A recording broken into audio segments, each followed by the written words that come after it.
Everybody, welcome to episode 247. Hello. Dad, can we upgrade my seat one day? Sure. Thank you. I think you should sit on the stool and I sit on the chair. Yep, that's what elder abuse. Oh, okay. We'll get you a better chair. I don't like how you waited for like 3 years to ask. Yeah, my butt's starting to really hurt. We'll upgrade your chair. Aw, thanks. You're welcome, kid. So, this week was kind of interesting. Yeah. Kind of thought the show would be about one thing, and then it turns out being about two things. Yeah, we had some things happen in the Flyers land. Yeah. So we'll start with the one that it was prospect camp. Stop squeaking your chair. I'm sorry. I won't hear you. It was prospect camp, Mm-hmm. which is always fun. This year, like they used to do the trial on the aisle, Mm-hmm. but with no Jim across, they don't do that anymore. So this year they had a big event at the Franklin Institute. So we took a road trip to Philly, which was cool. And they had all the prospects sign autographs for everybody, and they split them into 3 different groups, so it wasn't like one ridiculously long line, which was smart. Me and Daddy got to hang out. Yeah, and we hung out with some good friends too. Yeah, we hung out with friends. Mm-hmm. So it was a good, definitely a good event. It was fun. Never liked driving around the city because I'm just terrible. I missed the parking garage the first time, and then it's all one-way street, so I had to go doot, doot, doot. Yeah, we did some circles. Did an extra circle. Not proud of that, but I'll share. Go ahead. You admit when you make a mistake. So yes, I missed the extras the first time. Well, because the Franklin Institute was full, so we had to go to an alternate parking garage, and yeah, I overshot it by one turn, and then one-way street. So, but at least we made the event on time at all. So, and it was fun.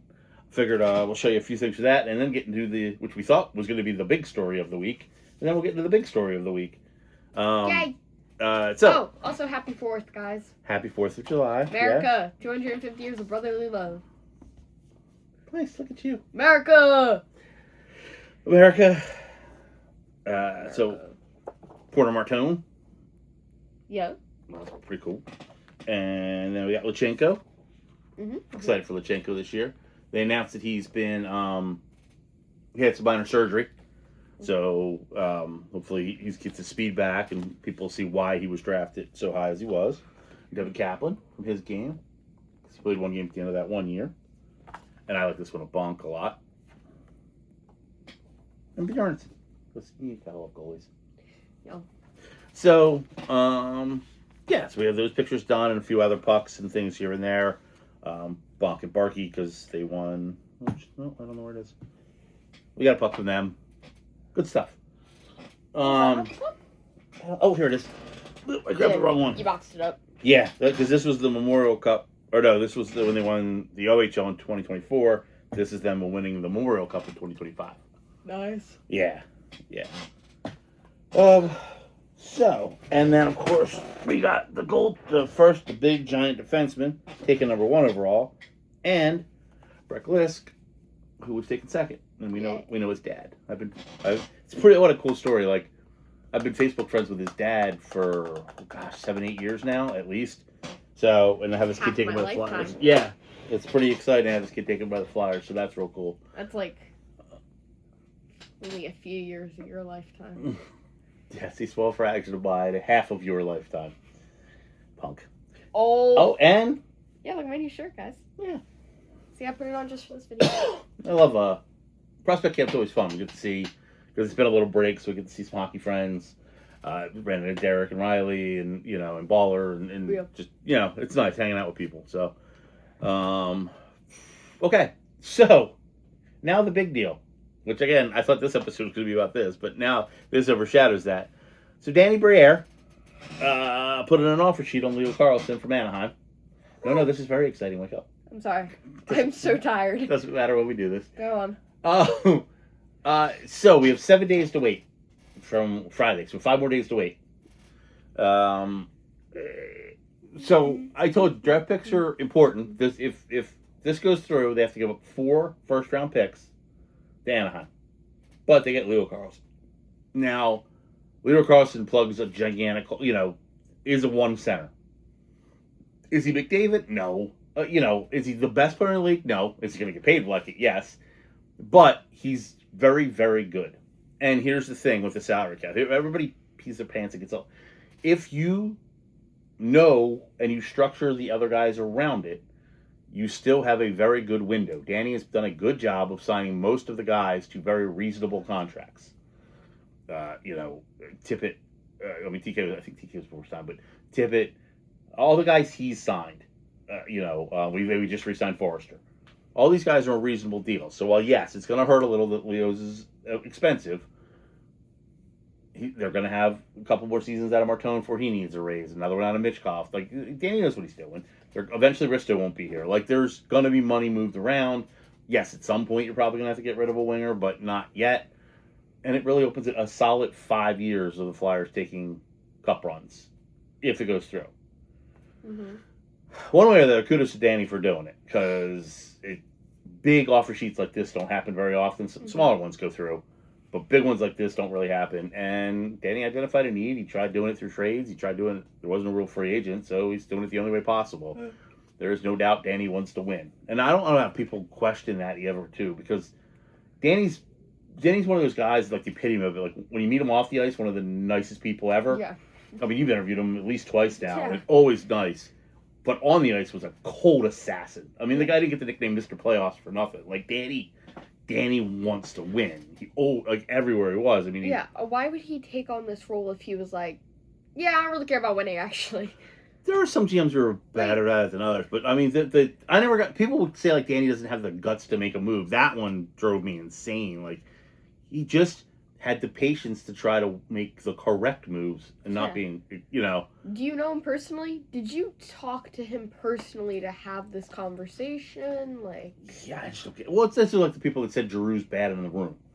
Like, those ones always make me laugh too. Like, I know we've never been in the room, but we've talked to people who have been in the room, plenty of them, and 99% of them all said, "G, they'd follow G into a fire." So I don't get it, but whatever. That's what the internet's for. People have an opinions whether they're educated or uneducated. So just like ours are semi-educated, So I'm always correct. So yeah, couldn't relate, guys. That's why I love you. But Danny's gonna make this team do his best to make this team a winner. Will it work out? No, there's no guarantees. I mean, only one team wins a cup every year. And the Avalanche, everybody thinks they're the favorite, and they've only gotten one. Like, not that one, I'd settle for one, but. You know what I mean? Like, it's not easy to win a cup. You need skill and timing and, goaltending and everything in the right mix at the right time. Injury, health. Everything works out, But Danny's doing his best to build a winner. Hopefully, if this works out, people disagree, but I think if this works out, we go from being, it's your brand new shirt, first time wearing it. If this works out, we go from... the tag was itching me really badly and it was irritating me. I usually cut the tags out for you. I just had that chance yet. We go from trying to make the playoffs to trying to win a cup. Yeah. I really believe that. We made the playoffs. So. And I'm not saying we win one. Carolina's still tough. Colorado's still tough. Minnesota's going to make moves. But now we're working to get up there. I think we're cup contenders if this works out. This kid is 21, still upside, 40 goal scorer. Plus, and I think our wingers are better than sometimes people give us credit for. A full season of Martone, who I don't see having a kind of a sophomore slump. Like, he's just built differently. Mitchkoff's vengeance tour, as I'm calling it, because he's going to come back strong. Forrester, healthy. I'm sure the doctors looked at the shoulder and felt he's going to be healthy for the next 7 years, or at least that's fixed. Yeah. TK's still consistent. We'll see. I mean, this could all be just like Weber. When you were, I think it was before your time. The Flyers did this once before with a primetime player in Shea Weber, a big defenseman who would have been great here, and the last day Nashville matched. Mm-hmm. So they didn't get their guy. So we'll see. And people ask me, I still say 90%, I'm sure. I think Anaheim matches, because it's just hard to let a player that important walk out the door. But if they match, do the Flyers have a chance to, If they match, there still theoretically could be a trade worked out after that. Okay. But is it kind of like bidding where Well, if Anaheim matches, they have to match the exact contract Danny laid out for them. They can't be a penny off. It can't be anything different. However, once they match, they can't. Or there is a then way. Danny be like, "Yo, I'll give you an extra." There is so a way to much. work out something else because that happened between Tampa and the Flyers a few years ago. So, but I just don't. I don't think. I think it's going to be either worked out or not. I don't think there's going to be a trade. I think they either want to keep him. The only problem is Anaheim is loaded with forwards and has very little defense. So if they do sign him, they're not going to have a lot of money left to build an NHL defense in front of all these forwards. And while I like their goaltender, he's not exactly Patrick Wall or Dominic Hasek, where he can, like you go into defense. So, like I said, originally I didn't think this would work at all, but the more I dug into their numbers and learned about their roster, and I still only give it a 10% chance that it works. But that's actually pretty high compared to where I was. I do think there's a thin chance that Verbeek lets him walk because then he can spend more money on defense. They're going to have to resign Cutter Gauthier. They're going to have to resign McQueen. They've got other guys and other forwards that can produce. They have other reasons they need this money for, but they also could use him too. Yes. So it depends on what their priority is. Correct. And you just don't know for sure what Verbeek's priority is. The other thing is Danny what's called front loaded the contract, which means I forget the exact one. I think it's $29 million. The owner of the Ducks is going to have to write a big fat check if he wants to keep him. Like it's not the actual payments. Like the cap hit is spread against the cap, but the actual dollar amount is huge up front. I was gonna say this is a lot of money for my brain to comprehend. I think a $20 bill is a lot of money. This will be the largest. It's going to make Leo Carlsson one way or the other. Even if he stays with the Ducks, he's going to be the highest paid player in the NHL. Which that then is going to have repercussions for when everybody else wants to get signed. Because then they're going to be like, am I not as good as this guy? And as much as I like Carlsson, in reality, there are definitely other guys that put up more points. Yeah. So then they'll be like, why am I not being paid? Yeah. It's kind of like that time when Crosby took less than he was, and that sort of kept the cap down a little for some of these other guys. Yeah. Well, now there's guys, that put up more points, score more, or at minimum or equal to. Yeah. So like Anaheim offered Carlsson 12 to 13 million, and we're giving him 18. So now when Connor Bedard and all these other guys come up, do they get 12 or 13, which is what the range would have been, or now do they all want 18? So basically, Danny just threw a grenade in the middle of the NHL. Great job, Danny. It's kind of fun being in the NHL. For years when Mr. Snyder was in charge and there was no salary cap, the Flyers were kind of the bad boys. Like they did what they wanted to do. Yeah. They had the money and the muscle. The intelligence and the money and they threw it around, and they would bring in guys like Ronak. And part of us older Flyers fans are a little spoiled because we were used to that. Yeah. We could buy our way, or hide it in the minors when something didn't work out or whatever. And that was always fun because it kept the Flyers always relevant. Yeah. But it was a hard switch for when that became the cap came in. So it's taken the Flyers, unfortunately, a few years to have a GM that really gets the cap and, and have the capologist. That's a guy who actually, that's his job or his or her job and stuff like that. So, But Danny really, truly understands the whole today's NHL, which is pretty cool. Yeah. Whether this works out or not, it's a bold move. And I very rarely ever see 95% of the fan base on board with something. And everybody's excited. Yeah. Which is another reason I hope Carlsson comes. Because I guarantee you, it's going to be real easy to sell season tickets for people we know that do that real easy. For sure. So we'll find out. By next time we do an episode, we'll know if Leo Carlsson's a Flyer or not. Yeah, we will know. Trying not to get too excited though, because it's hard for Verbeek to let him walk, but he might have to. Yeah, so, you can't let yourself get too excited yet, because who knows what's going to happen. No. In Flyers land, you never know what's happening. You don't.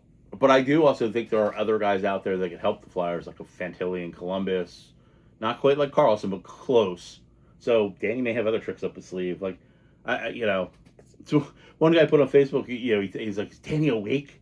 I was like, "Oh, Danny's..." Like before this happened, like during the draft and stuff, because we didn't make any huge moves during the draft. I'm like, off season hasn't even started until July 1. I was like, So I think it's fair to say that guy won't ever text me, "Is Danny awake?" ever again. Danny's awake. He's doing his best. Trust me, he was plotting. He was plotting. Exactly it. He was plotting. And still, things don't get out with the Flyers. Like, there's a lot of leaks from a lot of teams. Yeah. Most of the stuff you see online with the Flyers doesn't end up happening. Like, Danny's runs a tight camp. The Drew stuff, like how, like... Yeah, like that was a done deal. Like, he's here! His ear is coming here. Yeah. We don't know. I guarantee you the Flyers have had talks with him. Yeah, I can guarantee you they've probably talked. I guarantee you there could be something communicated, but nothing's getting done for the next 5 days for sure. You know, no, nothing is done sealed. But that's the other thing. Yeah, Danny has got. If Drew had gotten signed, a legit person would have put it out there. Elliot Friedman.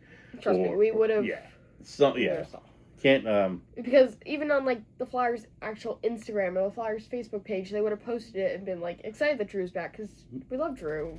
Flyers will always love Drew. Yeah. Like, they would have posted it. It's not like it's just a new dude. Like, no, it's Drew coming back. They would have posted that. That's easily something the social media department would have gotten excited behind. Yeah. So, yeah. But and even the insiders, good insiders would have had it. You gotta wait. Like, you know, these guys. The only thing that drives me nuts about media nowadays is people are dying to be first. Yeah. And when they do, they jump the gun, and then that ruins your credibility. Like, you just take it down. Like, relax. You don't have to be first.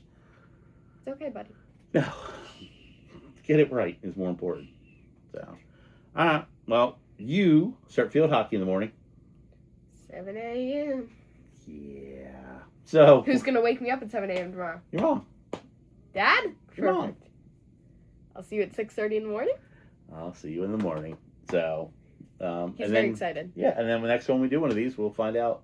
Michelle starts her job tomorrow. Michelle has her first day of work. Very proud of her. Has a first. She works at the local winery. Yeah. So she has her first day of work ever. Very excited for her. Yeah. Oh, my kid's growing up. Oh, what time does she leave? 8:20. Oh, so. Yeah, I don't sleep. Apparently, I don't know. I could have sworn I finished high school and have a job. For some reason, I have to get up super early.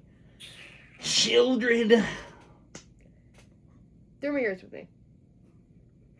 You're not leaving. You're gonna go to a local college. Yeah, no. I'm living here till I'm at least 45. Yeah. Well, the good news is I'll be dead by then. So. You're not gonna be dead when I'm 45. I'll be in my 80s. Well, I won't be dead, but I'm gonna need a more comfortable chair. You're gonna be pushing it. Perfect. You're gonna be pushing my chair when I'm in my 80s. Oh, okay. That's for sure. Oh, okay. Oh. Can I have this chair and we update you? Whee! Okay, guys. In 45 years, I'm getting this black chair. We're gonna get a chair. Oh, can we get one of those motorized chairs for the stairs? Yeah. I may need one of those up the stairs. We'll get you one of those. That could be your 80th birthday present. All right, let's get her to bed. She got field hockey in the morning. Thanks for watching. And next week will be big. We'll find out. Bye.